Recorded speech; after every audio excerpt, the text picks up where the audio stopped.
For the second time in the 2007 season, the Speed cameras go to Houston, Texas to follow the superstars of Monster Jam into Reliance Stadium. Another packed house, some fresh faces, and some familiar veterans. Lindsey Wink was the runner-up here the last time we were out. His teammate Jimmy Cretin is back with the Bounty Hunter. But for Lindsey, if he can get to the finals, he knows it's likely to be Tom Meents there. Maxine won it the last time. Can he do it again? Racing from Houston, coming up on Speed. Who's ready for Monster Jam? Hold on, baby! Here goes the camper! Tom Meents, 7th World Championship. Dennis Anderson is the world racing champion.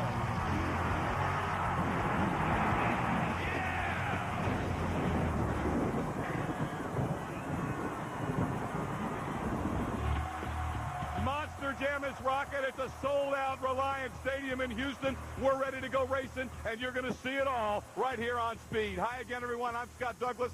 Welcome to Houston's Reliance Stadium, and we're talking racing with one of Monster Jam's greatest racers. Of course, I'm talking about Jimmy Cretin, driver of the Bounty Hunter. Jimmy, I know you love it here in Houston. You got so many fans, and your team, to Extreme, but especially the Bounty Hunter, has had a lot of success here. Yes, the Bounty Hunter is going to be awfully fast tonight, and I know it will be because this track is set up exactly for it. Lots of speed. These corners, we're going to be making a lot of speed around these corners. We're not having to come to a complete stop and then get going again. This is an awfully fast track, and I got an awfully fast truck. Great field top to bottom, but we're going to start calling you the Rick Hendrick or the Jack Rouse. You've got 3 trucks in this field, and that means that your wife, Dawn, will be here, and, of course, Lindsey, and then we're talking about Scarlet Bandit and Iron Outlaw. So you're an owner, too. What do you feel about those trucks? Well, I have to feel a lot for those trucks. I mean, I've been focusing a lot on those trucks, trying to get them to where they need to be. Bounty Hunter already in the World Finals. I got 2 more to get in the World Finals. We made some changes to Lindsey Wink tonight,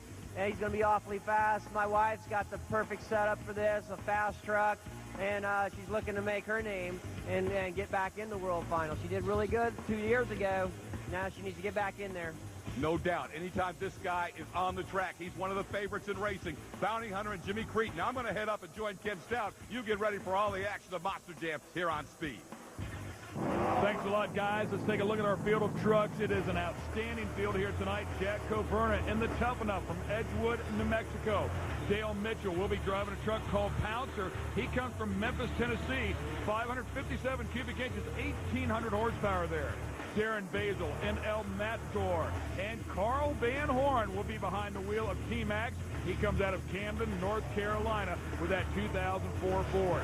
Scarlet Bandit, we just heard of her. Of course, Don Cretin behind the wheel of that one. A spectacular machine. And Lee O'Donnell, who had a spectacular outing in Orlando, he'll be driving Taz.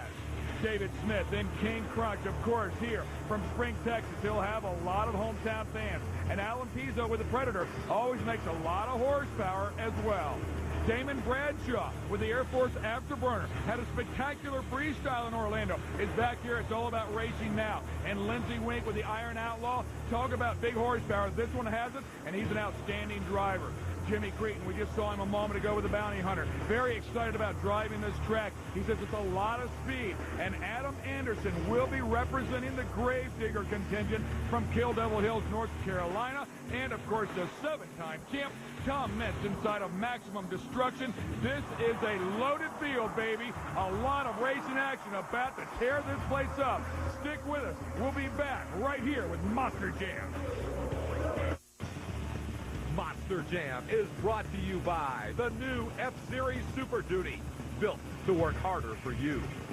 And by the United States Air Force, celebrating 60 years of innovation in air, space, and cyberspace. Every seat in Reliance Stadium is occupied by a fired-up Monster Jam fan. We get ready to go qualifying to set this star-studded lineup. As you can see, an odd number, 13 trucks, will make for an interesting opening round bracket. Here's the way they will come out. And again, they will run in pairs. Those times, though, will be added up individually. Some great onboard looks. As you can see, we'll be getting a great look in that lower left-hand corner at what is going on in the eyes of Don Cretin and the Scarlet Bandit. And other great shots will let you get a feel of what it's like to actually be aboard a Monster Jam machine on this very, very fast course here in Houston, Texas. Well, Lee O'Donnell, last time we saw him racing, he was a winner in Orlando. He's fired up about being in Houston. Coming off a win, I got my chest out. I'm feeling good. And then you look at the guys you got to go up against, and it's like, well, maybe I'm getting knocked down a notch here, but I'm still going to give it 100%.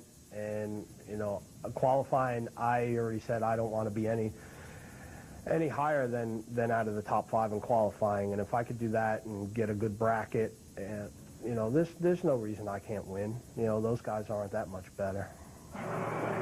Jimmy Cretin has the bounty hunter. Here is a guy who is bad fast. He says in qualifying, he doesn't care who's in the other lane. He wants to be number 1 overall. When you see me qualify out here, I'm not going to go out there to just try to beat the guy I'm qualifying against. I'm going out there to try to set fast time. Okay, and I'm going to qualify right off the bat, and there's a lot of fast trucks here, the best of the best.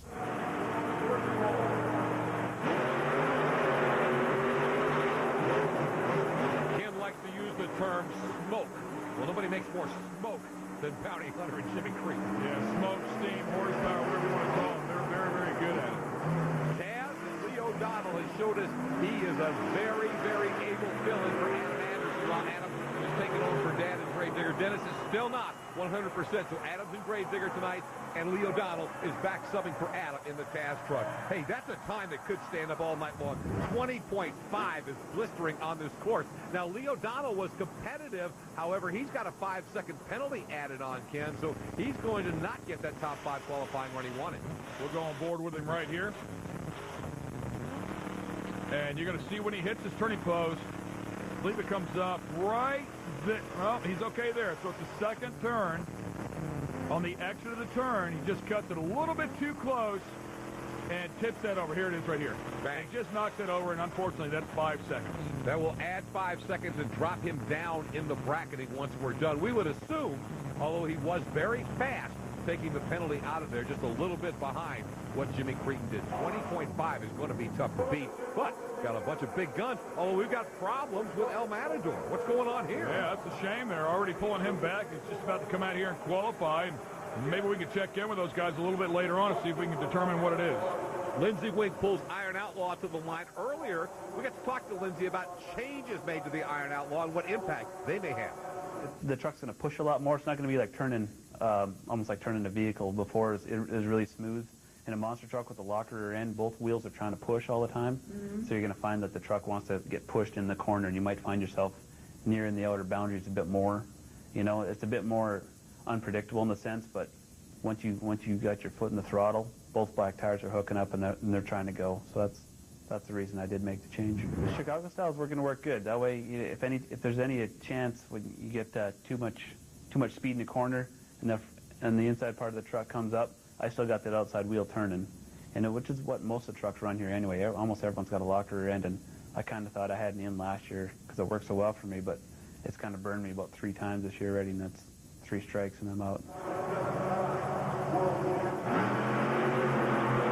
Green is out as Lindsey Wink and the Iron Outlaw on the track solo, getting what would look like a bye run in. The only thing about this, again, it is qualifying or against the clock anyway. He has no point of reference with another truck, but, these 2 extreme trucks, Jimmy and Lindsey, these guys really, I don't think, worry about who's in the other lane anyway. He wants to run his race. Especially in qualifying. They're not going to look over and see where the other guy is. I mean, maybe a glance out of their eye. 2081, excellent time here. Real close to the boss, obviously. Take a look at that rear end he's talking about. Obviously creating a positive traction rear end, if you will. So he's looking to get some bite. And I like what he said. If it gets up on 2 wheels, he can hit the throttle. And instead of that wheel that's up in the air spinning, the one that's on the ground will also spin and possibly save him from rolling over. Right now, it's 2 extremes tonight. Bounty Hunter 1, Iron Outlaw 2, but more qualifying coming up. They are living it live in Houston, Texas at Reliance Stadium. Anytime you get a chance to catch the Monster Jam live, get out to the Stadium Arena Dome near you. There is nothing like it. We have just started qualifying so far. 2 extremes setting the pace as Bounty Hunter has the fastest time and Iron Outlaw second. Here's the 3rd member of the 2 extreme team, Dawn Cretin, back in Scarlet Bandit. She'll be on one side of this track. In the other corner, that's where Damon Bradshaw is in the Air Force Afterburner. After that fiery crash in Orlando that we saw last time out, he said his crew chief, Jesse Bearden's been a busy guy. The guys do a great job, and they spend a lot of time on the truck this week, and so I'm just as ready as we have been for the previous ones. And it's nice to be back in Texas. I've done a lot of events here when I was riding Supercross, and so it's always a good crowd here in Texas. They're looking for green. Off the line strong is Damon Bradshaw, representing for the United States Air Force, and there is a brand new top to bottom, almost $250,000 Scarlet Bandit. And you know she's got some big horsepower, but this Air Force truck can go, and Damon gets so comfortable. But Dawn actually beat him across the line. Nice qualifying run from the Scarlet Bandit. How about this two extreme team? Jimmy told us at the start it's important to him that Scarlet and Iron Outlaw do as well as Bounty Hunter. Well, he's getting what he wants right off the bat. Great onboard there. The right hand again up there running the rear steer. Bring it back to center. Both hands on the steering wheel. Watch her eyes because she looks as far as she possibly can trying to find the exit of the turn, but she cannot turn her head because of the D-cell. They have the Hans devices on there, and you can't turn your heads anymore, so she's looking as far as she can with just her eyes. Nice qualifying run for Dawn Cretin, a little slower than Jimmy and Lindsay, but she is going to be among the faster trucks. Now, we've talked for years about Predator and Prowler. Here's another member of Alan Pizzo's team in terms of trucks. It's Pouncer. Dale Mitchell behind the wheel. In the other lane, Carl Van Horn back behind the wheel of T-Max. These guys have been struggling all year to get things right. Well, the biggest issue, we found that our inner axles were too long on the front end.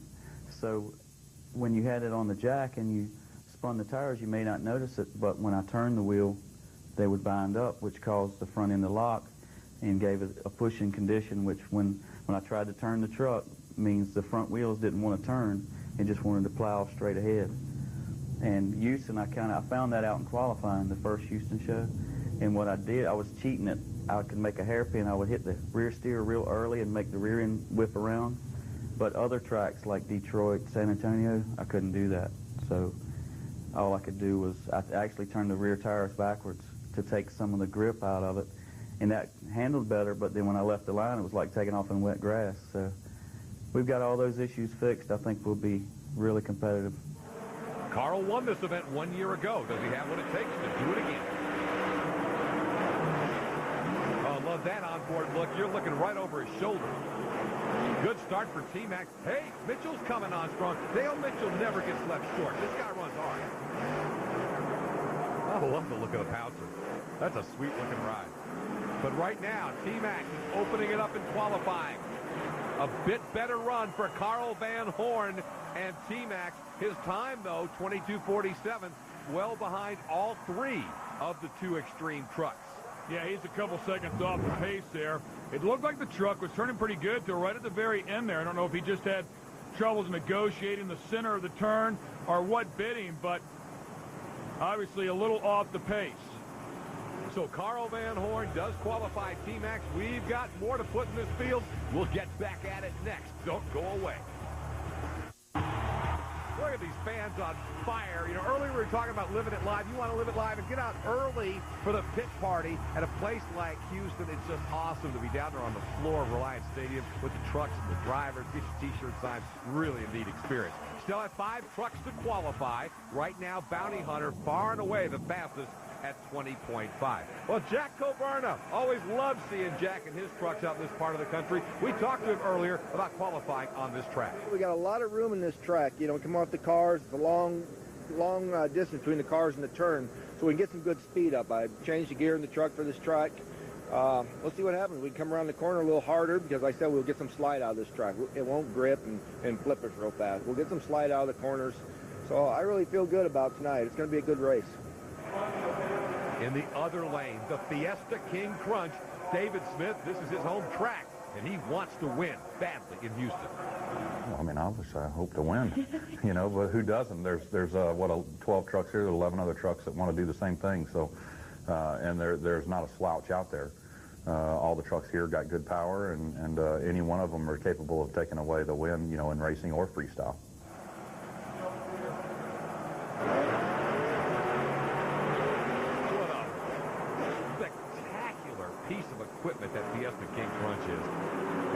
Jack Coburn. Hey, Jack's almost kind of like a rookie in the 7-Up truck. Remember, for years he drove the two-wheel drive Cyborg. Now he's in a four-wheel drive truck that's pretty fast.